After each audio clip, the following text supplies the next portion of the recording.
Sunog milamoy sa 14 ka mga Pinoy-anan sa Lower Sitio Panaghiusa sa Barangay Capital Site ng Dakbayan, Sugbo. Anang report ni Alan Domingo.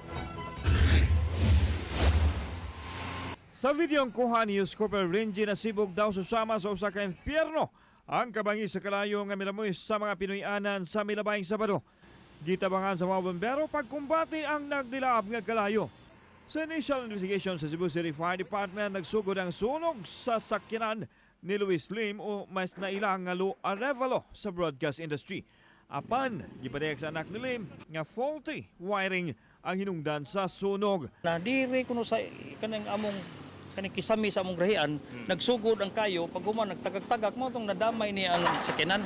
Maabot sa 250,000 pesos ang danyo sa sunog. 22 ka mga pamilya ang biktado nga naa sa tulda gipahiluna samtang ang uban kanila atuan na sa ilang mga kabanay.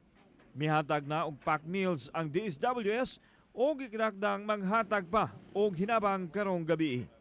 Alan Domingo, Balitang Bisdak.